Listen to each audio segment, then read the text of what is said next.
Hello, everyone. Welcome back to my YouTube channel and to this series of interviews that I'm recording with international trainers certified by Center of Nonviolent Communication. I'm very grateful for all the trainers to volunteer their time and their experiences and sharings to my little blog. And majority of my videos in my blog are in Russian. And the aim of those interviews is to bring these international trainers to Russian-speaking community. And for this purpose, I have subtitles in Russian, so you can click on settings and find subtitles in Russian or in English. Maybe it would be more joyful for you to see subtitles in English. I put quite a lot of work and energy and my time into this, and I really hope that it would be valuable for you to have those. Today, I have Liv Larsson, a trainer that I met a couple of years ago on one of the international festivals, and actually I had privilege to work with Liv, supporting her in one of the sessions, and I also went for a few sessions, and I was really struck by the clarity and by structure of your sessions. So I'm really happy to have you here, and I hope this conversation would be interesting for both two of us and for the community of people who are watching this. Thank you for being here. Yeah, thank you for inviting me. It's a pleasure to see what we can talk about that maybe can contribute to someone else. Yeah, thank you. When I was preparing to this interview, I went through your personal website and I saw that you started educating in 1992 and were certified exactly 20 years ago in 2002 in NVC. And I'm curious, how did the NVC journey start for you? Why did it attract you, and what did you find there back in 90s, I'm guessing? That you wanted to immerse in this? Well, there are many doors in, I think. When you look back, it's always like, oh, that was the reason, and there was the reason. And one of the things was that I was already, I think 21, 28, 30, I was already starting to work with like group management, group processes, leadership. And I was working with a certain organization, and we worked with like 5-day trainings on leadership, and it always came down to the point of if the group kind of succeeded in becoming a really good group, it was of course how they communicated. And it was no different if it was young people doing the training, if it was people with lots of like mental, logical, intellectual knowledge about groups, about leadership. They all failed at the communication level, like human to human. So all the knowledge that people were sitting with was kind of wasted because they were not able to meet each other in a way that created trust. And so they could use the knowledge, but the knowledge then became like something they were kind of competing with. So it came, like I was wondering, how come they cannot use all the skills and the knowledge, because many of them were leaders, bosses, managers. And then I stumbled upon some writing about nonviolent communication or about Marshall Rosenberg. And I saw something there that, there was something different than the other communication models I had looked at, the other conflict management models. So I then just by chance, I live in the north of Sweden, just at the Arctic Circle. So I live way up north in Sweden. And actually one day I looked in the local newspaper and there was an ad, and Marshall Rosenberg was visiting the town close by. And I live in a very small, the area is super small. So it was like he was working with the healthcare system and he had one day of open training. And of course I went there and I said, I know, probably I will know all of it. Or probably I will, I know everything. I've read all the books and, young and being kind of very self-sure. And then I had that one day training and I was kind of shaken to the bone, kind of, I knew he was doing something different. I knew that he was talking about human connection in some other way than I had read from other books or felt from other teachers. And there was especially one thing. And it was when he ended that day, he said, so now I want to hear if there is anyone that can express appreciation to me. And that was kind of weird. You don't ask for appreciation. You kind of humbly thank for it if it comes. But no, he was openly asking for it and using that as part of people's practice to actually express met needs, express when things are working for them. And the way he did that, the way with grace, also not buying into it, people's labels about him or judgment about how good the training was, but he was really looking for the observations, like, what is it that I actually did say? What did I do that made a difference for you? And there was something with his willingness to kind of do, to live that process, not just talk about it, how good he was at it, but he was really using it, putting himself out there. So from that one day, I was hooked. So I went like 7 months. I went to I don't know how many trainings, like totally that and I was totally not knowing what I got myself into, but I knew I wanted to go there. Yeah, thank you. Wondering. Thank you for sharing this story. I'm very inspired to hear how you're coming from corporate space and from space of working with groups and also missing some key ingredient in this connection, I'm thinking. And that Marshall's training just shaken you and that you saw the whole new perspective, and especially this practice that he invited to share appreciation to him and invited to share it in terms of observation and met needs. Probably it was something very different, very new, and also very inspiring that, yeah, it hooked up to you. So now I'm even more curious because I know that you have written a lot of books, I think 21 it says. And the book that I've heard first from you was Shame, Guilt, and Anger. Anger, Guilt, and Shame, it is called. And how did you come to those topics from corporate space, from the space of leadership? And it's not I think it's not very popular topics to talk about in corporate space. Yeah, and because I was also working with personal development processes like breath work and physical bodily embodying things at the same time.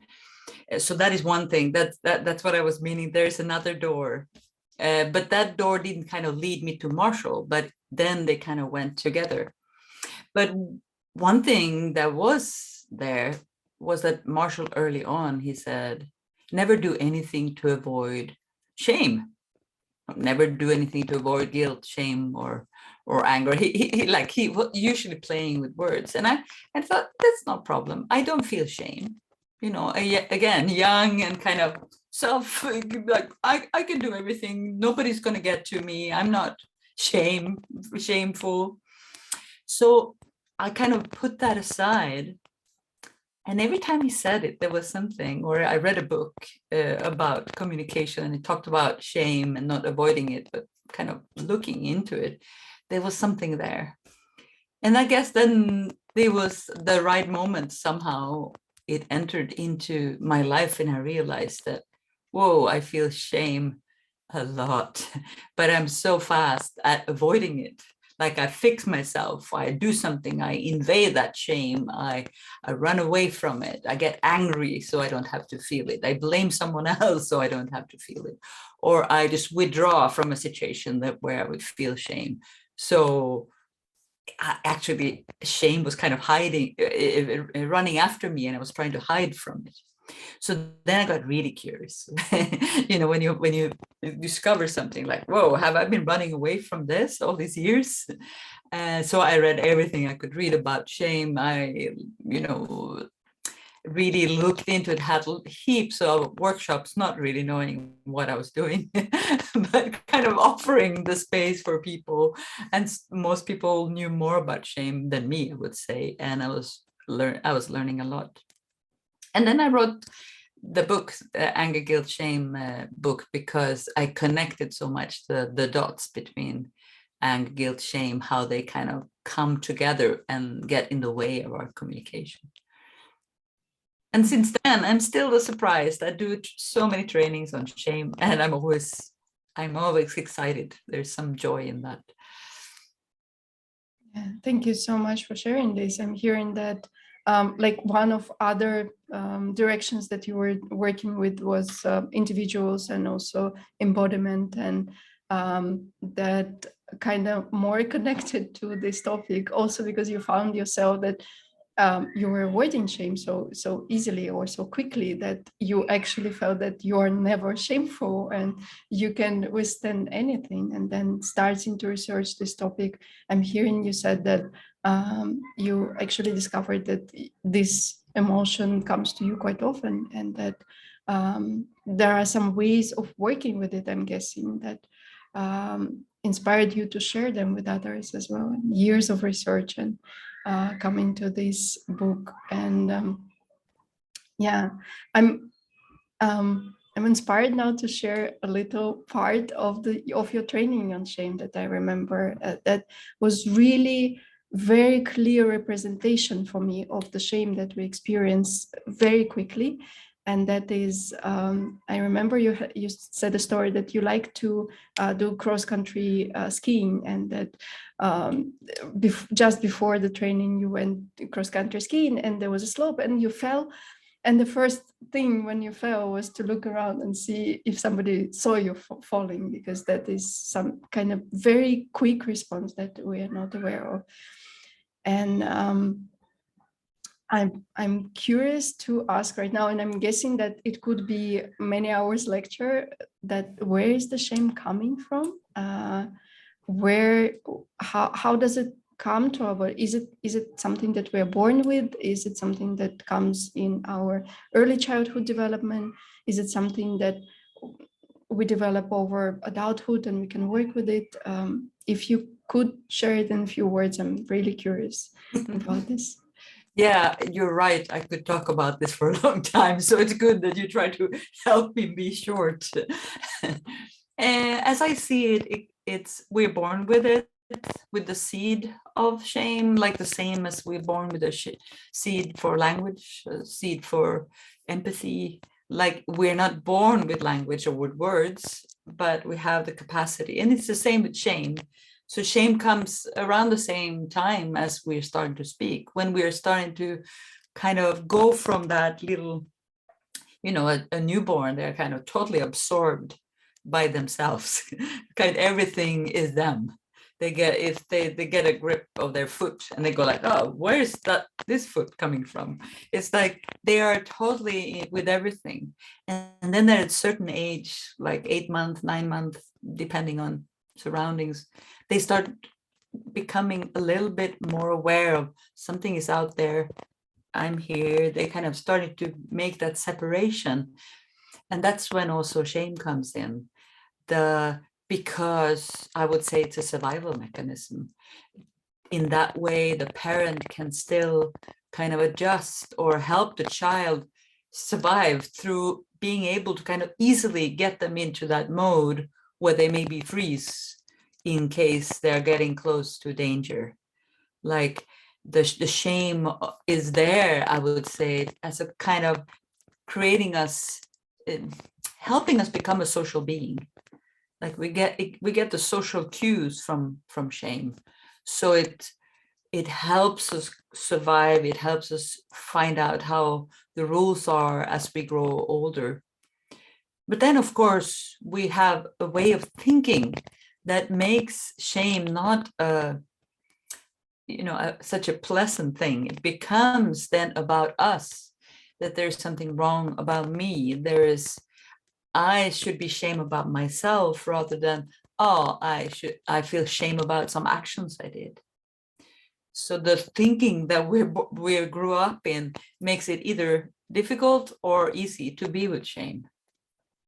So it is part, I would say, of our evolution, our progress from really young into, maybe our whole life.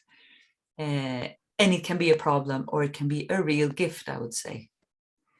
Wow, thank you for sharing this. I'm hearing actually a lot of inspiration to welcome my shame, because I'm hearing from you that it could be a survival mechanism for a little child to learn social cues, to stay in acceptance and belonging from others, and hence to stay in safety, to stay within the community.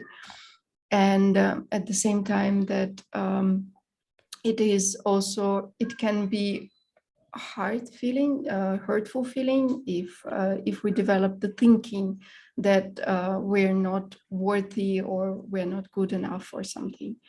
And that brings me to the current reality of Russian-speaking people. Right now, we're in the midst of war between Russia and Ukraine, and it's very hurtful, and it's hurtful for me. Tears come close to my eyes when I talk about it. And I remember when the war started, I'm a Russian citizen. I was living in Moscow for most of my adult life. And a lot of my friends who are from Russia, they were expressing in social media, in social networks, when we still could express, when it was not punishable offense as it is now, that we experience a lot of shame for the actions of our government. So this collective shame, the idea that I'm shameful for something that happens not even from my name, but somebody to whom I feel belonging to, doing something that I'm not agreeing with, that I feel shame. What are the ways of working with it? Because this is really hard, and we're living in this for the last 3 months already, and I really don't know for how long we'll be staying with it, because I'm really hoping that the war finishes soon, but I'm guessing the feeling will stay even after the end of it. I guess what I would really love to hear from you is there a way out, and what would be needed to do to work with this feeling that is really hard and tough and just like putting us down. Mm-hmm. Yeah, well, of course, there's no like magic way, short, quick way. But one of the things is that when people do share the shame in the way you described, I mean, that is healing in itself. To really kind of say, I do feel shame even being associated to this. Because it kind of, for me, shame, one of the things that shame is pointing at is dignity. Like our sense of dignity as human beings, our need for dignity. So when I express that I feel shame that my government is doing this, it's kind of a healthy sign of that I want dignity. I want to be part of a group, a family, a society that does things that I can feel proud of, that I can feel joyous about. And when it's not, it eats my dignity, even if it's not me doing it. Even if I'm not, even if I could find a way, I would say no to it. So it's also kind of a healthy sign that we are interconnected. We are not kind of separate. We are interconnected. And that is hard.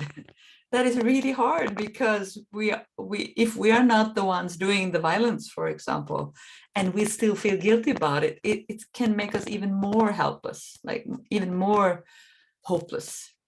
But sharing it and acknowledging it in others, like like giving signs that I'm listening to you, I'm hearing your struggle, I'm taking in your struggle. For me, it's part of the beauty of that shame is. It kind of shows us the vulnerability of being interconnected. And with that vulnerability, we are one step closer to empathy.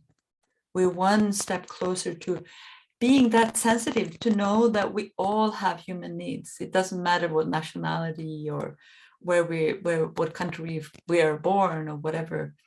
We are still just human at the core. So one thing is to keep on sharing. And as you say, the sad thing with wars is that they don't end when they say they end. there's usually a lot of repair work needing to be done. And that's why I said yes to being with you today, like just hoping that we keep working on connections, keep working on healing, keep working on making channels where we can talk about the horrendous things that do happen, and then try to heal and reconnect and in the best way we can. And maybe there will be hundreds of years before all the healing is done, and then be it, but it needs to be done. It's the same when I work in Germany with shame. I would say in every training, there is the Second World War issues. There are things around the Holocaust. And of course, these people were not there in that war. They can be young people who has grandparents that was part of the war, or who was not, but they still feel shame because it's not healed. So shame is like a signal that, no, we are still not creating a society where we have acceptance, where we have dignity, where we have belonging, and where we care for that. So for me, shame is these three needs, kind of representative for these needs of belonging, acceptance, and dignity. And it's like cue for that. I still need to invite more of acceptance and of dignity and belonging if I have shame. So of course I can say much more about it, and I'm also noticing I get very touched by your question and kind of deeply sad for all parts of the struggle with this. Yeah, thank you so much for emotional response, and also for sharing this idea. What I heard you say is that it is important to keep sharing it, and that it is a healthy sign that we can not run away from our shame, but actually be with it and start working with it. And yeah, I'm hearing that shame is a representative of those three core human needs, I would say: belonging, acceptance, and dignity. And maybe I'm guessing that by sharing with the safe community of somebody who would understand me, maybe I would have a little bit more acceptance of myself if I share about my shame. Maybe I will feel a little bit more belonging if I hear that others are also experiencing this thing, and to have a bit more dignity of understanding that I'm able to understand where is the actions that I support and the actions that I'm not connecting to. Yeah, that it's one small step towards healing it. And I'm also very aware that in Russia it's a very difficult topic to talk about, because a lot of it is prohibited by government. There is no freedom of speech, and for people it's difficult to share. And I'm seeing new ways where people express their protest by being sarcastic, for example, like supporting government, but in very sarcastic way that everyone knows that they are not supporting, but the words that they actually put, that legally it cannot be taken upon them. And in this, I think I would like to shift the attention a little bit from the shame and this topic to another big area of your work, which is mediation. I know that you're a mediator, and I was also on your session on mediation. And I think the session was about mediation and NVC, and I'm curious how NVC is supportive in mediation, if it is supportive, or maybe you use a whole different set of topics, because we're in the midst of conflict. There is also a lot of mediation that needs to be done between different parts of us, or between us and other nationalities, maybe between individuals and between communities. So for me, being a mediator, I have enormous support from the concepts of nonviolent communication, because I focus very much on to simplify it, like on the common pool of needs, like where we can recognize that, yes, you have those needs, and even if I don't like you at the moment, I also have the same needs as you express. So I do simplified.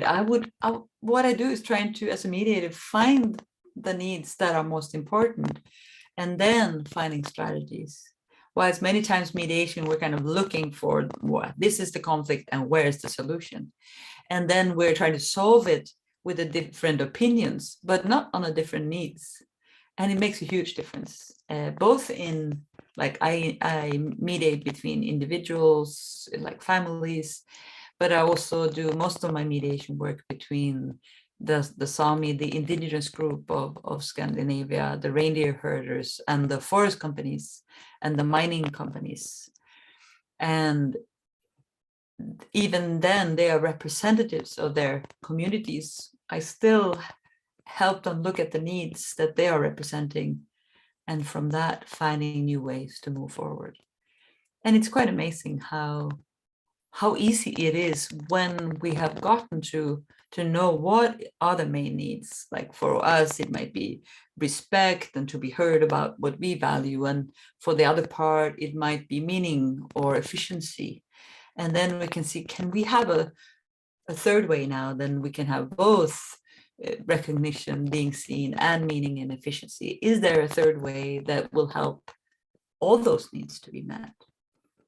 And of course, you thought you were going to take me out of the subject of shame, but just to add to the mediation, shame is always there when there's conflict.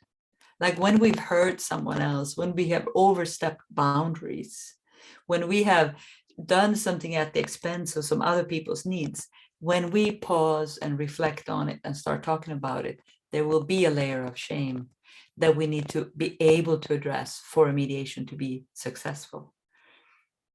So yeah, so my little piece of shame came in even in mediation there. Thank you so much for sharing. Yeah, I'm hearing that the difference between a conventional norm or different type of mediation is that instead of looking into what is the problem, what is the solution based on opinions, you add the more deeper layer of the needs and finding the needs on the table and really looking to address those instead of just solving the problem, which is like, it sounds very straightforward to a solution. I've had a couple of experiences where I was mediating and everybody has very clear idea of solution. The problem is that they don't match. Yeah, but usually solution is right there. And very often the solution is you stop doing what you are doing, and then I will be happy. Yeah, absolutely. Thank you so much for sharing it. And it also brings me back this idea of living NVC and really in any aspect of our life, looking into this needs consciousness and acting from that rather than from our patterns and the usual ways of behavior.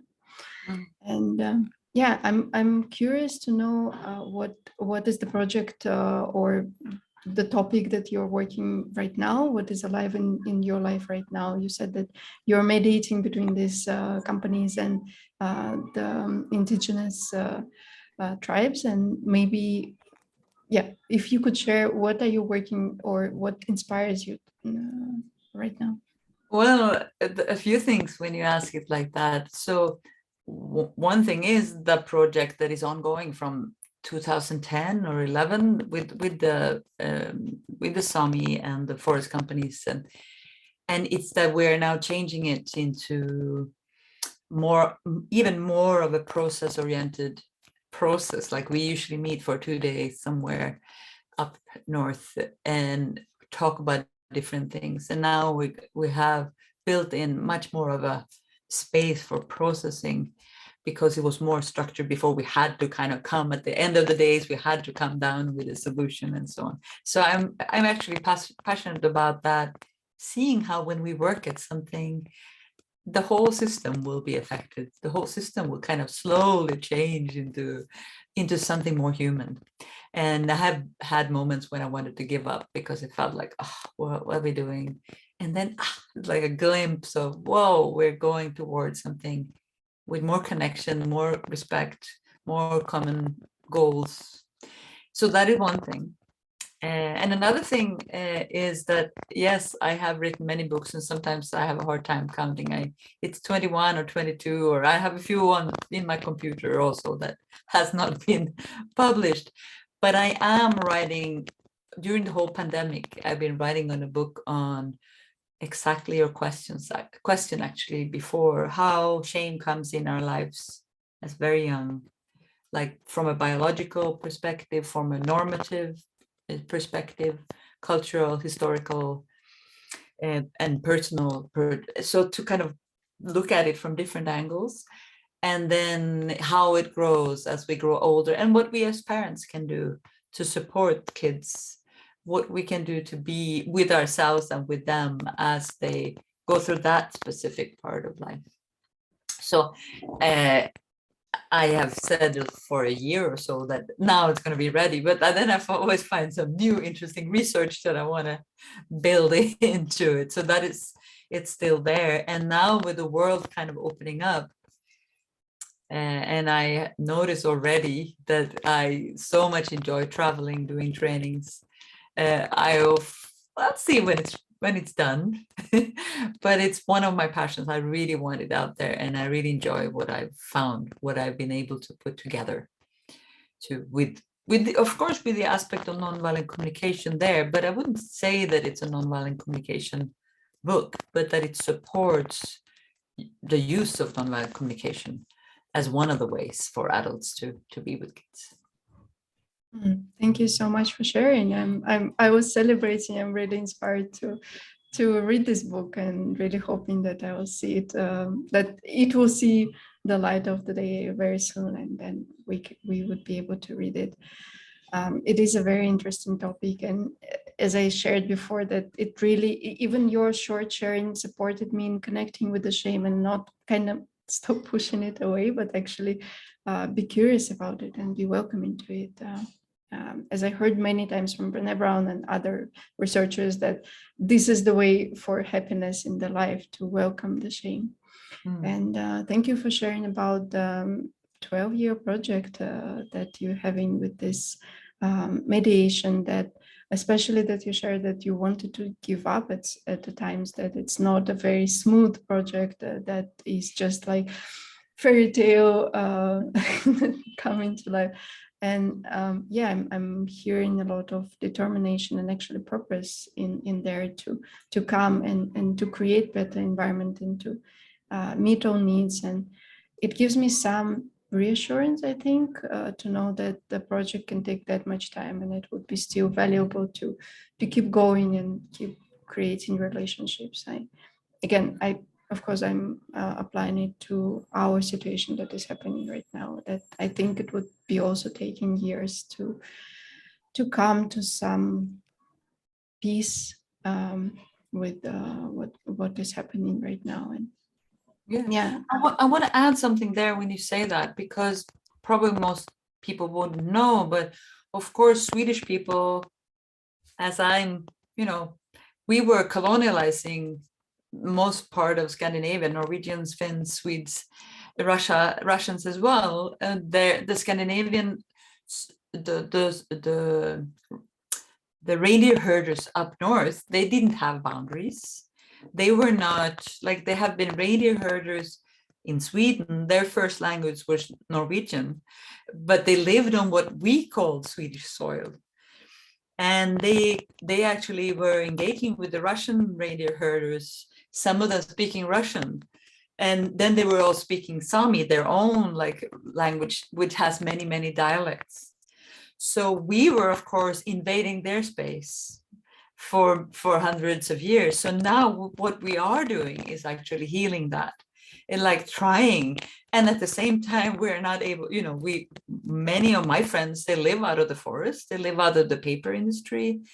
So we're trying to balance the new world with having respect for their way of still living out of the forest, like young people that has, they've gone to school 12, 13, 15 years, they gone to university, and then they go back to being reindeer herders. So, it's not like they're not educated, but I want to live that kind of life. So they have all the skills, the knowledge, So they're modern people in the sense of modern being, having access to everything, and then they have access to that way of living. So now we are trying to learn from them how we can, how can we ever live together with so different values and different ways of being there. So that is my culture's long-lived pain, long-lived hurt. And many people don't even kind of consider it or know about it. But the more I look into it, the more I know it's there, and it takes time, and maybe it will take forever. Maybe that healing will just need to go on and on and on. As long as we're doing it, there's joy in that we're putting, stretching ourselves to grasp some people who want to live in a different way than we want to do. Yeah, thank you so much for sharing this story. I was not aware of that. And also for this last phrase that really speaks to me, that we want to grasp understanding of people who are choosing to live in different way that we live. And this, for me, this is the essence of NVC, of nonviolence, to be open and respectful of others, of other way of living, of other action, knowing that in the base of everything is the same needs that I have, that you have, that everyone has the same universal needs. Yeah, it really touches me, and it really touches me to know this story that you shared, that those people are across the boundaries, and Sweden was kind of colonizing their space, and they don't feel belonging, I'm guessing, to particular government. And yeah, they have their own roots and their own understanding of how things should be. Yeah. I'm really, really grateful for this conversation that we had. And just before I would like to bring it to closing, I want to give you space if you wish to. If there is anything you would like to wish to people who are starting NVC or who are on their journey into understanding being more nonviolent. Russian NVC community is very young, and it's small so far, and I'm working on enlarging it by creating this channel. And we have Telegram chats where we connect, and a lot of people are just starting. They heard of the term, and they're looking into what is empathy. And maybe from your experience of having so many trainings for the beginners, if you have some piece of advice or some wish for them that you could share. Yeah, I mean, I wish that when I started, that somebody had said that, look for the pitfalls. Like, there are things that when we get so engaged into, like so many people, when they meet nonviolent communication, they fall totally in love with empathy. Like the sense of, whoa, finally we are hearing each other. And then we become judgmental towards the people who are not falling in love with empathy, like our parents or our bosses or our spouses. And we start being judgmental, like, you should be more empathic. and we're kind of not getting that in that moment, that we are not so empathic towards them. So there is a pitfall in really with the enthusiasm. And that, I'm not saying that for you guys to not be enthusiastic, but to kind of stay humble, stay kind of careful with your loved ones. Use nonviolent communication to help yourself find a more joyous way of connecting. And if someone else gets curious what you are doing, then tell them that I found this super cool tool and I really enjoy it. Do you want to hear more? So that we don't become what I call the NVC police or the NVC lawyer that says, well, that was the wrong word. You did it the wrong way because I read in a book that this is how we should communicate. And this is very easy to, I think almost everyone that studies NVC sometimes fall into the pitfall of becoming like, you should know what I know. and then we need to kind of say, sorry, we need to then find again that humbleness, that it's up to every person to choose it. Otherwise, it loses the efficiency. So being careful with yourself, being careful with your loved ones, and still applying the tools, applying the ideas of nonviolent communication. I wish someone had told me to be careful with my friends, because I was overdoing it, like, and even hiding behind the concepts of nonviolent communication, not sharing my innermost fears at some part. And I lost some friends with that. So I wish for no one to lose good friends. They are more important than if we communicate the right way. Yeah. Thank you for sharing this. I'm really enjoying hearing this term, like NVC police or NVC lawyer, that would say like, hey, you're saying I'm feeling cheated, and that's not a feeling. What are you really feeling? Or I'm needing you to get out, and that's not a need. Yeah, that's my memories of me saying these words.